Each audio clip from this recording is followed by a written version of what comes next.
वक्रतुंड महाकाय सूर्यकोटी समप्रभ निर्विघ्नं कुरु मे देवो सर्वकार्येषु सर्वदा। पुंडलीकवरदा हरिविठ्ठल श्री ज्ञानदेव तुकाराम पंढरीनाथ भगवान की जय। माऊली ज्ञानेश्वर महाराज की जय। जगद्गुरु संत तुकाराम महाराज की जय। सब संतन की जय। माऊली महावैष्णव ज्ञानी यांचे राजे योग्यांची माऊली असलेले महाविष्णूचा अवतार ज्ञानोबाराय यांच्या परमश्रेष्ठ अशा ग्रंथराज ज्ञानेश्वरीतल्या ओव्यांचं चिंतन करत आपण 110 क्रमांकाच्या ओव्यांपर्यंत आलोय। या ओव्यांमध्ये दुर्योधन द्रोणाचार्यांच्या समोर दोन्ही पक्षातल्या दोन्ही बाजूच्या सैन्य दलाचं वर्णन द्रोणाचार्यांचा समोर करतोय। आधी त्यानं पांडवांच्या सैन्यांचं वर्णन केलं, त्याच्यानंतर कौरवांच्या म्हणजे स्वतःच्या बाजूनं असलेल्या सर्व सैन्यांचंही वर्णन त्यानं केलं आणि त्याच्यामध्ये सगळ्या सैन्यांचं नाव घेऊन त्यांच्या पराक्रमाची सामर्थ्याची जाणीव द्रोणाचार्यांनाही करून दिली आणि त्या निमित्तानं माऊलींनी सगळ्या श्रोत्यांना या योद्ध्यांचा परिचय करून दिला असं आपल्याला चित्र दिसतं। या सगळ्या योद्ध्यांची दुर्योधनाबद्दलची निष्ठा कशी आहे ती या ओवीमध्ये सदृष्टांत माऊलींनी सांगितलेली आहे। माऊली म्हणतायत,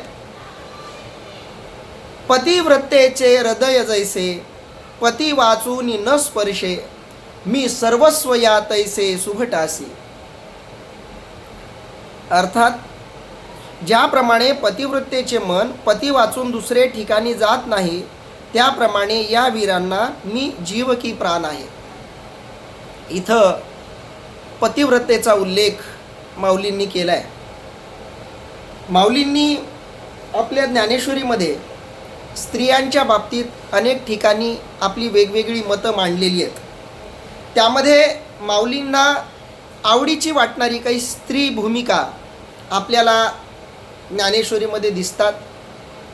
त्यामध्ये मातृत्व, आई ही माऊलींची एक जशी आवडती भूमिका आहे स्त्रीची, तशीच पतिव्रता ही सुद्धा माऊलींची एक आवडती स्त्री भूमिका आहे।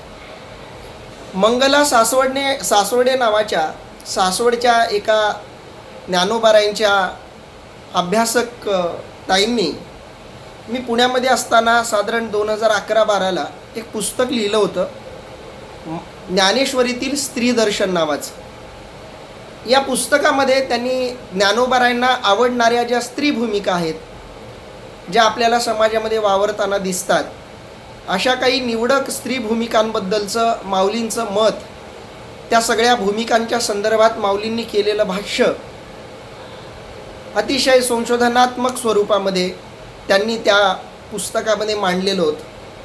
माझ्याच प्रकाशनाकडून आम्ही ते पुस्तक प्रकाशित केलेलं होतं।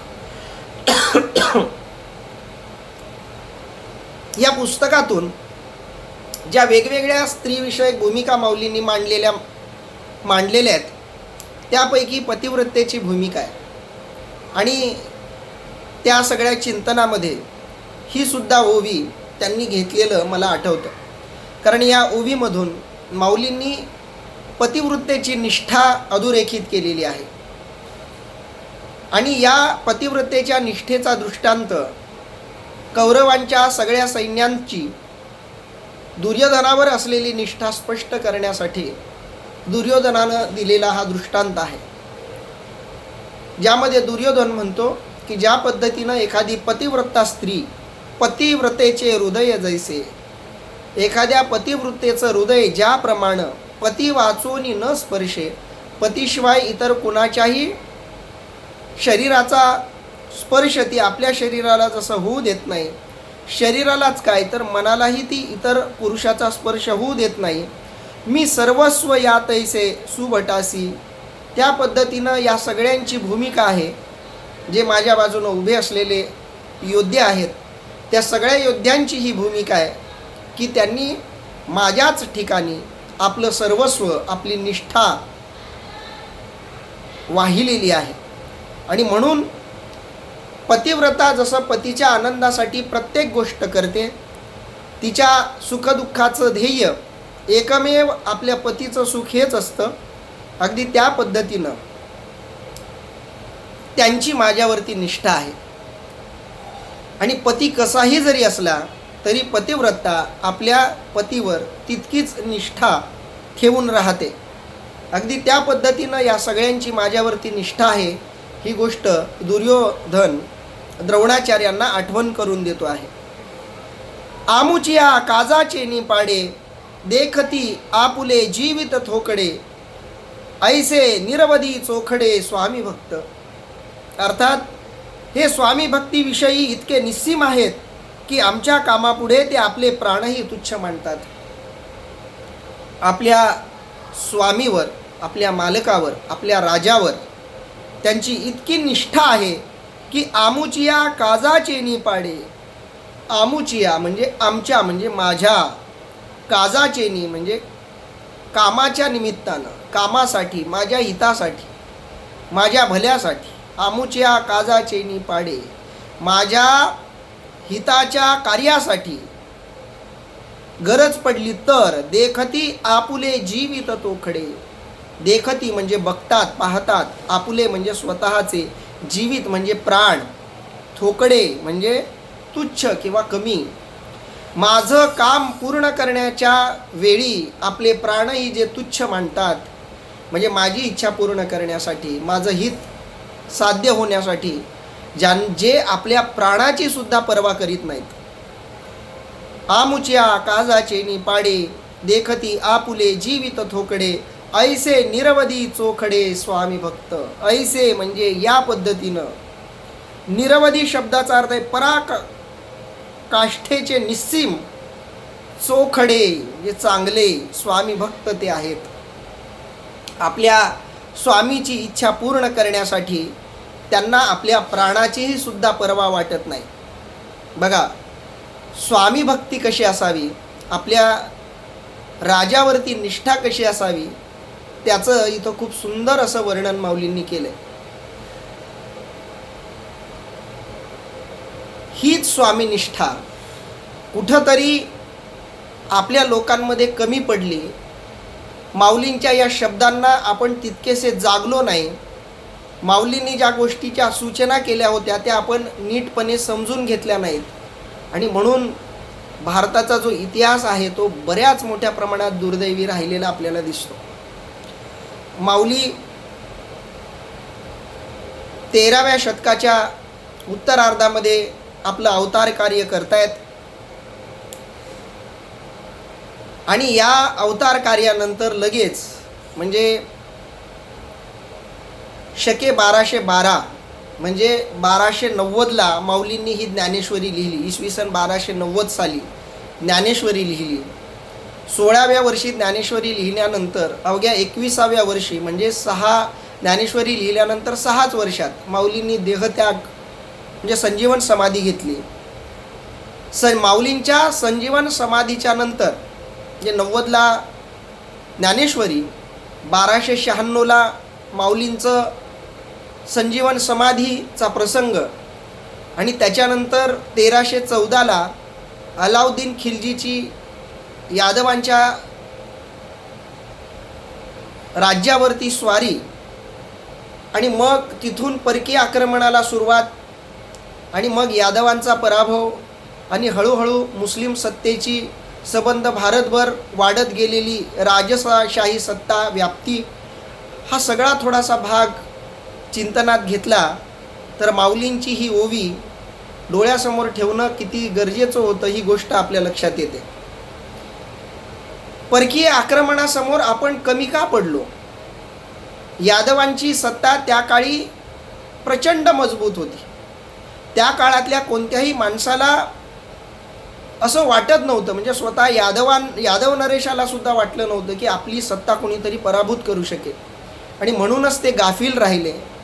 पण हे सगळं घडण्याच्या मागे एक महत्त्वाची गोष्ट आपल्याला दिसते. सबंध भारताचा इतिहास या दृष्टिकोनातून आपण तपासला तर आपल्या लक्षात येतं की आपल्याकडं पराभवाची मोठी परंपरा दिसते. आपल्याला वेगवेगळ्या वेळी वेगवेगळ्या लोकांच्या गुलामगिरीमध्ये जगावं लागलं, राहावं लागलं. याची कारणमीमांसा जेव्हा आपण करतो तेव्हा लक्षात येतं की एकमेव कारण या गोष्टीच्या मागं आहे, ते म्हणजे आपल्याच लोकांची आपल्याच स्वामीबद्दल नसलेली निष्ठा. आपल्या स्वामीबद्दल निष्ठाच नसल्यामुळं अशा स्वामीला कुणीही सहजपणे पराभूत करील अशी परिस्थिती आपल्या इतिहासामध्ये दिसते. आणि म्हणूनच सहजपणे कोणतीही परकीय माणसं आली की सहज ती आपल्यावरती हावी होतात. हा दुर्दैवी आपला इतिहास आहे. पण माऊली सांगतायत की जो स्वामीनिष्ठ आहे, असा स्वामीनिष्ठ पराक्रमी योद्धा जर एखाद्या राजाला लाभला तर तो राजा कधीही पराभूत होऊ शकणार नाही. आणि ती निष्ठा कशी असावी त्याचं खूप सुंदर उदाहरण माऊलींनी दिलं आहे. दुर्योधनाच्या तोंडातले ते शब्द आहेत. आमुच्या काजाचे नि पाडे, देखती आपुले जीवित थोकडे. माझी इच्छा पूर्ण करण्यासाठी, माझ्या हितासाठी, माझी आज्ञा पूर्ण करण्यासाठी ज्यांना प्राणही कमी वाटतो, असे ऐसे निरवधी चोखडे स्वामी भक्त, असे निस्सीम असे पराकाष्ठेची निष्ठा असलेले स्वामी भक्त हे योद्धे आहेत, असं वर्णन इथं दुर्योधन करतोय. जगद्गुरु तुकोबारायांनी सुद्धा आपल्या पायकीच्या अभंगांमधून हीच स्वामीनिष्ठा वेगवेगळ्या अभंगांच्या माध्यमामधून सांगितलेली आहे. त्याच्यावरती मी एक स्वतंत्र लेखही लिहिला होता मागं. मी भक्तिशक्ती नावाचं एक जे नाटक लिहिलं, त्या नाटकामध्ये सुद्धा जगद्गुरु तुकोबारायांच्या या पायकीच्या अभंगांवर एक स्वतंत्र प्रसंग आम्ही त्याच्यामध्ये रेखाटला आहे, ज्याच्यामधून जगद्गुरु तुकोबारायांनी स्वामीनिष्ठ मावळ्यांची कशी गरज आहे स्वराज्यासाठी याची गरज त्याच्यामध्ये सांगितलेली आहे. मावळा कसा असावा, तो आळशी असू नये. आळशी मावळा कसा असतो किंवा आळशी योद्धा कसा असतो याचंही विनोदी वर्णन तुकोबारायांनी त्यात केलं. ढाल तलवारी गुंतले ते हात, म्हणे मी झुंजार कैसा झुंजो. तुकोबाराय सांगतायत की जो आळशी योद्धा असतो तो असं म्हणतो की माझ्या हातात तर एका हातात तलवार दिली, एका हातात ढाल दिली, आता मी युद्ध कोणी हातानं करू, माझे दोन्ही हात तर वेगवेगळ्या कामात गुंतलेले आहेत. असं काहीतरी निमित्त करून तो आळशी मावळा युद्धापासून पळ काढतो, अशी भावना तुकोबारायांनी त्यात व्यक्त केली. आणि निष्ठावान मावळासुद्धा आपलं शरीर तृणवत मानून गुरुची निष्ठा, आपल्या स्वामीची निष्ठा पूर्ण करतो. या पद्धतीचं वर्णन केलं आहे. हा पूर्ण प्रभाव माऊलींचा तुकोबारायांवरती आपल्याला दिसतो.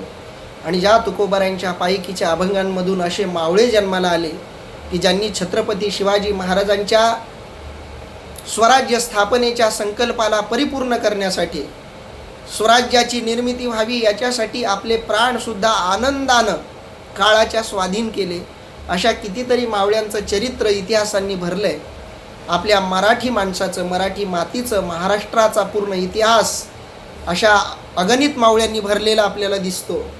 का तर तशी निष्ठा त्यांच्या ठिकाणी होती, छत्रपती शिवरायांच्या ठिकाणी होती. जीवा काशीद असेल, जीवा महाला असेल, बाजीप्रभू देशपांडे असतील, तानाजी मालुसरे असतील, कितीतरी लोकांची नावं घेता येतील.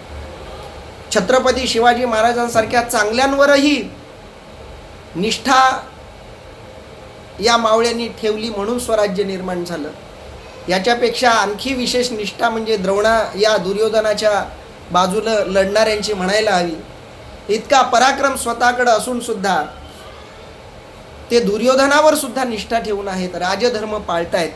आणि त्यामुळं तो म्हणतोय, दुर्योधन म्हणतोय, आमुच्या काजाचे निपाडे, देखती आपुले जीवित थोकडे, ऐसे निरवधी चोखडे स्वामी भक्त, झुंजती कुळकणी जाणती, कळे कीर्तीसी जीती, हे बहु असो क्षात्र नीती येथोनिया. अर्थात हे युद्धकलेमध्ये निष्णात असून सर्व कला व कीर्ती यांचे जीवन आहेत. फार काय सांगावे, क्षत्रियांचा धर्म यांच्यापासूनच प्रसिद्धीस आलेला आहे.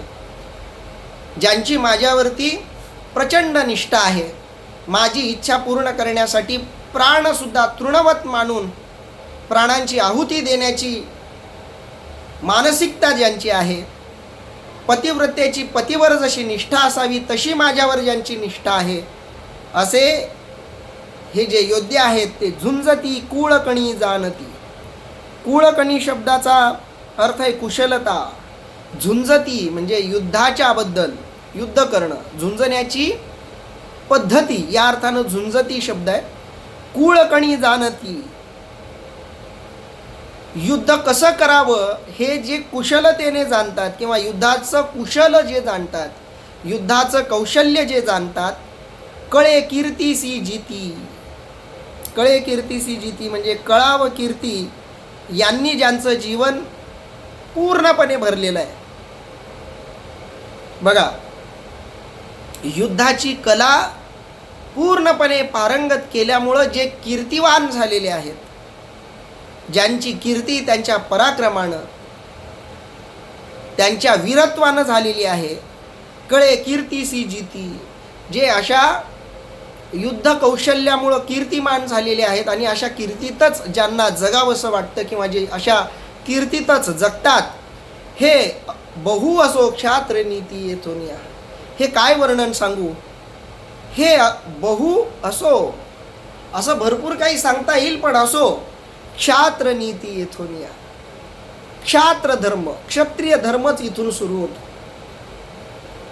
क्षत्रिय धर्म कसा असावा याचं उदाहरण म्हणजे हे सगळे योद्धे आहेत. क्षात्र धर्मांचा आदर्श, स्वामी निष्ठेचा आदर्श यांच्यामध्ये मला दिसतो. असं आपल्या बाजूच्या सगळ्या योद्ध्यांचं वर्णन द्रोणाचार्यांच्या समोर दुर्योधन करायला लागलाय. ऐसे सर्वा परिपुरते वीरदळी आमुते आता काय गणू याते अपार हे.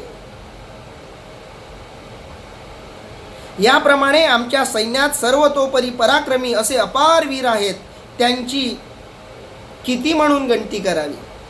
ऐसे सर्वा परिपुरते, या पद्धतीनं असे सर्वा परिपुरते, सर्वतोपरी पराक्रमी, सगळ्या बाजूनं पराक्रमी वाटावेत असे वीरदळी आमुते, असे जे वीर आमच्या दळामध्ये, आमच्या गटामध्ये आलेले आहेत. आता काय गणू याते, आता मी काय गणू, गणू म्हणजे मोजू, यांना काय म्हणून मोजू, किती म्हणून मोजू, इतकी त्यांची अगणित संख्या आहे. अपार हे, असे अपार सैन्य, असे अपार वीर माझ्या बाजूनं, माझ्या दळामध्ये इथं लढण्यासाठी उभे झालेले आहेत, असं दुर्योधन म्हणतोय. याच दुर्योधनाच्या तोंडी असलेला 10वा श्लोक श्रीमद भगवद्गीतेतला. अपर्याप्तम तदस्माकं बलं भीष्माभिरक्षितं पर्याप्तं त्विदमे तेषां बलं भीमाभिरक्षितं. अर्थात भीष्मांनी ज्यांचे रक्षण केले आहे अशा प्रकारचे आमचे सैन्य अपरिमित असून भीमाने रक्षण केलेले पांडव सैन्य परिमित म्हणजे थोडे आहे. वरी क्षत्रिया माझी श्रेष्ठू जो जग जेठी जगी सुभटू तया दळवयपणाचा पाटू भीष्मासी पै. बघा, तशात सर्व क्षत्रियांमध्ये श्रेष्ठ आणि जगातील योद्ध्यांमध्ये प्रतापी असे जे भीष्म, त्यांच्याकडे या सर्व सैन्यांचे अधिपत्य दिलेले आहे.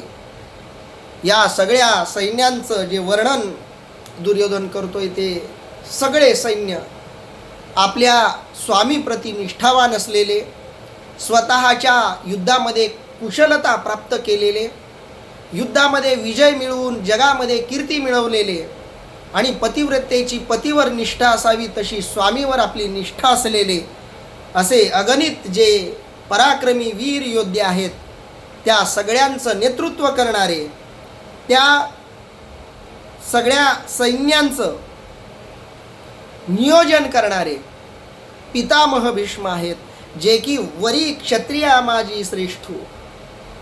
या सगळ्यांच्या वर, या सगळ्या जे योद्धे आहेत त्या सगळ्यांच्या वर क्षत्रियां माझी श्रेष्ठ, क्षत्रियांमधले श्रेष्ठ असलेले जो जग जेठी जगी सुबटू. आता भीष्माचार्यांचं खूप सुंदर वर्णन इथं दुर्योधन करायला लागलाय.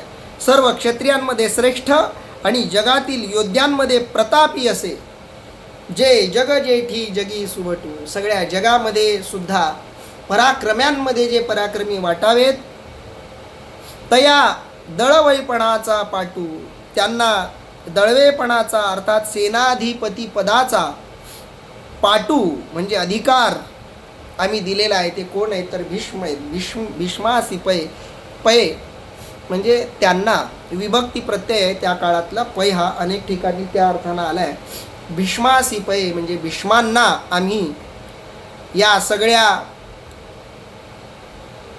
क्षत्रियांमध्ये श्रेष्ठ असलेल्या, त्याचबरोबर युद्धात कुशल असलेल्या सगळ्या योद्ध्यांच्या सेनापतीच्या पदावरती आम्ही या भीष्माचार्यांना आरूढ केलेलं आहे, असं वर्णन म्हणजे दुर्योधन करतोय.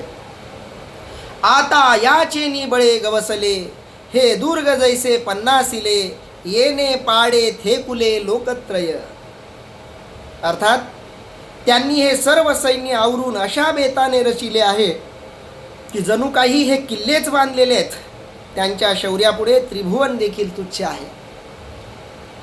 पितामह भीष्म म्हणजे युद्धाचा परमोच्च आदर्श, नीतिमत्तेचा परमोच्च आदर्श, ज्यांच्यामध्ये नैतिकता, भक्ती, ज्ञान, वैराग्य, निष्ठा, कुटुंबनिष्ठा, स्वामीनिष्ठा, राजनिष्ठा, सगळ्या निष्ठांचा आदर्श संगम ज्यांच्यामध्ये आपल्याला दिसावा, असे जे पितामह भीष्म आहेत, त्या भीष्मांकडे या सगळ्या सैन्यांचं सेनापती पद देण्यात आलेलं आहे. आता याचे निबळे गवसले, आता यांच्या बळानं, ताकदीनं गवसले म्हणजे आवरले. जी गोष्ट गवसणं सोपं नव्हतं ती गोष्ट यांच्या शक्तीमुळं गवसलेली आहे. हे दुर्ग जैसे पन्नासिले. पन्नासिले शब्दाचा अर्थ आहे बांधले. हे सैन्यांची जी रचना भीष्मांनी केलेली आहे ती रचना, त्याच्या अनुषंगानं हे संबोधन आहे. हे दुर्ग जैसे पन्नासिले, जणू काही किल्लेच यांनी माणसांचे बांधलेले आहेत, सैनिकांचे बांधलेले आहेत, योद्ध्यांचे बांधलेले आहेत. येणे पाडे थेकुले लोकत्रय.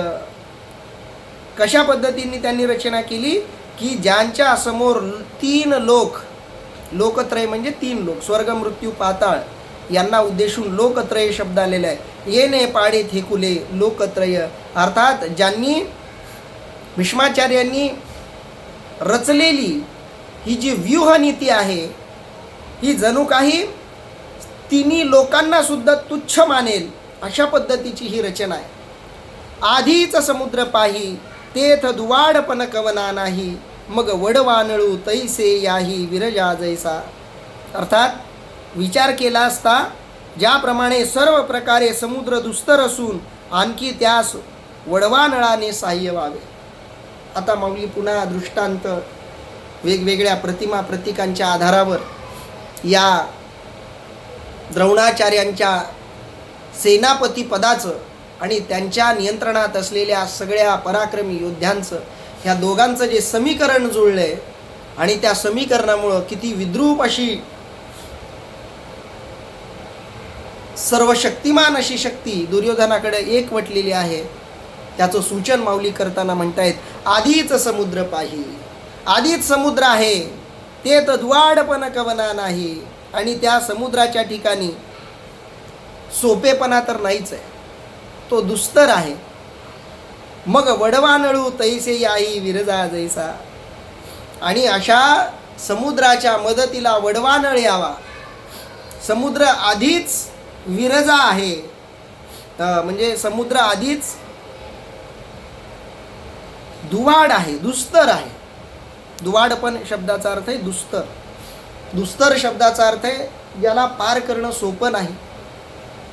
आधीच समुद्राची व्याप्ती प्रचंड आहे, आधीच समुद्र प्रचंड मोठा विशाल आहे, आणि अशा विशाल समुद्राच्या ताकदीला वडवानळ येऊन मिळावा, त्या समुद्रात आग लागावी, अग्नी आणि पाणी या दोघांची शक्ती एकत्र यावी. बघा, सबंध पंचमहाभूत नियंत्रणात असण्याचं महत्त्वाचं कारण म्हणजे एका महाभूताच्या विरोधात भगवंतानं प्रकृतीनं दुसरं महाभूत उभं केलेलं आहे. पाण्याच्या विरोधात अग्नी, अग्नीच्या विरोधात वारा, वाऱ्याच्या विरोधात जमीन. या सगळ्या महाभूतांचा जर विचार केला तर सगळे आपापसामध्ये एकमेकांना नियंत्रणात ठेवतायत. आणि हे एकमेकांना नियंत्रणात ठेवतायत म्हणून आपण नियंत्रणात आहोत किंवा आपण जगत आहोत. समुद्र नियंत्रणात आहे, पृथ्वी नियंत्रणात आहे, वारा नियंत्रणात आहे, अग्नी नियंत्रणात आहे, आकाश नियंत्रणात आहे. सगळ्या गोष्टी आपापल्या नियंत्रणात आहेत म्हणून आपण जीवन जगतोय. यातल्या एकाचंही नियंत्रण सुटलं की मग आपलं मिटलं, मग आपलं सगळं संपलं. समुद्राची व्याप्त, समुद्रे रेखा नो लांडावी, पर्वते बैसका न संडावी. माऊली सांगतायत, भगवान कृष्ण परमात्मा सांगतायत, हे आज्ञा माझी, माझी ही आज्ञा आहे की समुद्रानं त्याची रेष ओलांडायची नाही. पर्वते बैसका न संडावी, समुद्रे रेखा न ओलांडावी. ही भगवंतानं दिलेली आज्ञा हे सगळे पंचमहाभूत पाळत असतात. पण अशा या दोन परस्पर विरोधी असलेली महाभूत जर एकत्र आली तर किती विक्राळ असा विध्वंस करू शकतात. त्या विध्वंसाची कल्पना इथं माऊलींनी दिलेली आहे. बघा, आधीच समुद्र दुस्तर आहे, विशाल आहे, प्रचंड आहे. समुद्राचं एक नावच आहे प्रचंड. त्या प्रचंड अशा समुद्राला वडवानळ येऊन मिळावा तेव्हा या दोघांचा संयोग किती प्रलयकारी होऊ शकतो. पुढं माऊली म्हणतायत, दुसरं एक उदाहरण माऊलींनी दिलंय. ना तरी प्रळयवन्नी महावातू, किंवा प्रळय काळातला जो वनवा आहे ना तरी, किंवा प्रलयवन्नी महावातू, या दोघा जैसा सांगातू, तैसा हा गंगासुतू सेनापती. आधीच कौरवांचं सगळं सैन्य जे आहे समुद्रासारखं विशाल आहे, प्रचंड आहे, व्यापक आहे. त्यांच्यामध्ये सुद्धा एका एका सैन्यामध्ये सगळ्या विश्वाचा संहार करण्याची ताकद आहे. आणि त्यांच्यामध्ये हे पितामह भीष्म त्यांचे सेनापती आहेत. या सैन्यांचं आणि पितामह भीष्म यांचं झालेलं जे समीकरण आहे, यांचा जो संयोग आहे तो किती विध्वंसक आहे याची सूचना देण्याचा प्रयत्न इथं दुर्योधन करतोय. बघा, किंवा प्रलय कालाच्या अग्नीला महावाताचे साह्य मिळून त्या उभयतांचा जसा संयोग व्हावा तसे या आमच्या अफाट सैन्यास भीष्म हे सेनापती मिळाले आहेत. ना तरी प्रळयवन्नी महावातू, प्रळयातल्या अग्नीला महावात म्हणजे वाऱ्याचा संपर्क व्हावा. आधीच मोठी आग लागली आणि त्याच्यामध्ये त्याला वारा जर मिळाला तर काय होईल. या दोघा जैसा सांगातू, या दोघांचा जसा संयोग व्हावा, या दोन्ही गोष्टी जशा एकत्र याव्यात, तैसा हा गंगा सुतू सेनापती. अगदी त्या पद्धतीने हे भीष्माचार्य या सगळ्या सैन्यांचे सेनापती झालेले. पुढं दुर्योधन म्हणतोय बघा, आता येणे सिकमणे पाडे, हे पांडव सैन्य कीर थोकडे, परिवरची लेनी पाडे दिसत असे. बघा, तेव्हा आमच्या सैन्याबरोबर कोण युद्ध करील, कोण टिकेल. पांडवांचे सैन्य पाहावे तर ते अगदीच थोडे आहे, परंतु त्यांची रचना मात्र मोठी दिसते. पहा कसा तर्क लावलाय दुर्योधनानं. दुर्योधनाच्या मनामध्ये किती चांगल्या पद्धतीनं आपल्याला हवा असलेला आशय ओतण्याचा, आपल्याला जी विशिष्ट मानसिकता त्याला हवी आहे द्रोणाचार्यांची, ती मनोभूमी तयार करण्यासाठी किती सुंदर शब्द योजलेले दुर्योधनानं. आता येणे सिकवणे पाडे, आता आपलं जे काही सैन्य आहे, आता आपल्या अशा सैन्यांच्या समोर येणेसी कवण भिडे, आता अशा सैन्यांसमोर कवण भिडे, कोण येऊन भिडणार आहे, कोण यांच्याबरोबर युद्ध करायला तयार होणार आहे, कोण टिकणार आहे. हे पांडव सैन्य कीर थोकडे, हे जे पांडवांचं सैन्य आहे ते कीर आहे, थोकडं आहे, प्रचंड छोटं आहे, कमी आहे, क्षुल्लक आहे, नगण्य आहे. परिवरची लेणी पाडे दिसत असे. बघा किती सुंदर शब्द वापरतोय दुर्योधन. दुर्योधन म्हणतोय परी वरचिले निपाडे दिसत असे. वरून वरून मात्र खूपच सैन्य असल्यासारखं त्यांचं दिसतंय. बघा, दुर्योधन सुरुवातीला भावनेच्या भरात पांडवांच्या सैन्याचं मनमोकळं वर्णन करतोय. त्यांच्यातल्या एका एका योद्ध्यांचं पराक्रमी असं वर्णन करतोय. नंतर सावध होतोय की आपण जर शत्रूच्या सैन्याची एवढी कीर्ती गायली तर आपल्याच लोकांचा धीर खचेल. म्हणून त्यांच्यापेक्षा पुन्हा जास्त मोठ्या पद्धतीनं, मोठ्या उत्साहानं तो आपल्या सैन्यांचं वर्णन करतोय. आपल्या सैन्यांचं प्रचंड असं वर्णन करून झाल्यानंतर तो पुन्हा पांडवांच्या सैन्याकडे वळतोय. तेव्हा त्यालाही आठवलंय की या पांडवांच्या सैन्याबद्दल आधी तर मी खूप काही काही बोलून गेलोय. ते सैन्य किती प्रचंड आहे, किती व्यापक आहे. अगदी त्यालाही सिंहगज पंचाननोसारखी, समुद्राची, वडवानळाची अशा बऱ्याच उपमा पांडवांच्या सैन्यालाही आपण दिल्यात. आणि आता तर आपण त्या सैन्यांना किरकोळ म्हणायला लागलो. या दोन्ही विरोधाभासात्मक ज्या गोष्टी दुर्योधनाच्या तोंडून निघाल्यात त्याची एक मलमपट्टी या ओवीमध्ये दुर्योधनानं केलेली आहे. तो म्हणतो की त्यांचं सैन्य परी वरचिले निपाडे दिसत असे. वरून वरून मोठं दिसतंय ते, आतून त्यांच्यामध्ये मोठं असं काहीच नाही. बऱ्याचदा आम्ही एखाद्या कार्यक्रमाला गेस्टला बोलवलं, कॉलेजमध्ये गेस्टला बोलवलं आणि विद्यार्थ्यांची संख्या जर कमी असली तर एक युक्ती करतो आम्ही. युक्ती अशी की वक्त्या बसल्यावर एका टेबलवर एकाच मुलाला बसवतो. ते थोडं मोकळं म्हणजे पूर्ण हॉल, सगळे टेबल असे भरलेले दिसतील या उद्देशानं. थोडी संख्या वाढली की मग एका टेबलवर दोघांना बसवतो, आणखी थोडी संख्या भरलेली वाटते. आणखी मुलं आली तर एका टेबलवर 3 जण बसवतो. आता विशाल सरांसारखे वक्ते आले तर 4ही बसवायची वेळ येऊ शकते. म्हणजे श्रोते वाढले की मग ती ॲडजस्टमेंट जागेची जशी करावी लागते. तसं दुर्योधन म्हणतोय, बघा किती छान तर्क दुर्योधनाचा आहे की यांचं सैन्य ना नुसतं दिसायला मोठं आहे. म्हणजे यांनी विरळ अशी ती रचना केलेली आहे. परी वरचिले निपाडी दिसत असते. वरूनच त्यांचं सैन्य खूप मोठं असल्यासारखं दिसतंय. मुळात त्यांचं सैन्य मोठं नाही असं त्याला ते सुचवायचं आहे. बघा, शेवटच्या ओवीमध्ये तो म्हणतोय, वरी भीमसेनू बेथू तो जहाला असे सेना नाथू ऐसे बोलोनिया मातू सांडिली तेने. अर्थात शिवाय त्यांचे सेनापत्य दांडग्या भीमसेनाने स्वीकारले आहे इतके सांगून दुर्योधन स्तब्ध राहिला. बघा, संस्कृत श्लोकामध्ये सुद्धा भीमाच्या बळाचं वर्णन केलेलं आहे आणि त्याच्या सैन्याला त्यानं परिमित म्हटलंय. परिमित आणि अपरिमित अशा 2 उपमा संस्कृत श्लोकामध्ये आपल्याला दिसत आहेत. कौरवांच्या सैन्याला उद्देशून वापरलेली उपमा आहे अपरिमित. म्हणजे कौरवांचं सैन्य अपरिमित आहे, मोजता येणार नाही इतकं आहे असं दुर्योधन सुचवतोय.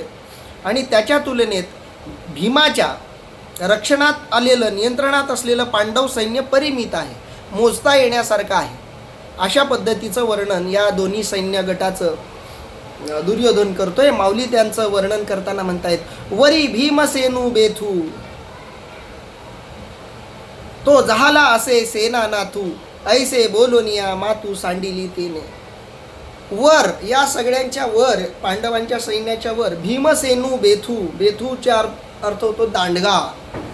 जसा भीम दिसायला दांडगा आहे, दिसायला विक्राळ आहे, मोठा आहे.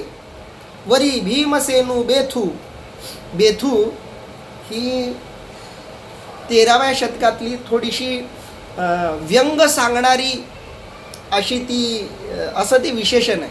ते आपण आजच्या काळात एखाद्याला जाडं म्हणू शकतो किंवा थोडासा ढोला, असे जे विशेषणं वापरतो तशा पद्धतीचं विशेषण आहे बेथू. बेथू म्हणजे थोडासा दांडगा. थोडं उपेक्षेनं भीमाचं वर्णन दुर्योधन करतोय. वरी भीमसेनू बेथू. जो भीमसेन आहे, जो भीम आहे, तो थोडासा दांडगा आहे दिसायला. तो जहाला असे सेनानाथ. म्हणजे जो नुसता दिसायलाच जाड आहे, म्हणजे अप्रत्यक्ष रीतीनं सुचवायचं आहे की तो नुसता दिसायला मोठा आहे डोकं त्याचं तसं मोठं नाही आहे, असं अप्रत्यक्ष त्याला सुचवायचं आहे. तो झाला असे सेनानाथू, की जेणेकरून द्रोणाचार्यांना असं वाटावं की पांडवांचा सेनापती आणि कौरवांचा सेनापती याच्यामध्ये कौरवांचा सेनापती कसा श्रेष्ठ आहे आणि पांडवांचा सेनापती हा कसा काय भीमाला यांनी योजला आहे असं वाटावं, अशा पद्धतीची भाषा आहे दुर्योधनाची. वरी भीमसेनू बेथू, तो झाला असे सेनानाथू, तो त्यांच्या सेनेचा नाथ झालाय, तो त्यांच्या सैन्याचा सेनापती झालाय. ऐसे बोलून या मातू सांडिली तेने, असं बोलून लगे दुर्योधन थांबलाय. कारण त्याला माहिती आहे भीमाबद्दल आपण काही जास्त बोलायला जावं तर त्याचे परिणाम काय होतात हे दुर्योधनाला चांगला अनुभवाला आलेलं आहे. कारण भीमाला राग खूप पटकन येतो, त्याच्याबद्दल एखादा अपशब्द वापरला मग त्याची काही खैर नाही हे माहीत होतं. आणि दुर्योधनाला वाटलं की आता खूप काही वर्णन नको करायला भीमाचं, कारण द्रोणाचार्यांचंही प्रेम आहे भीमावर.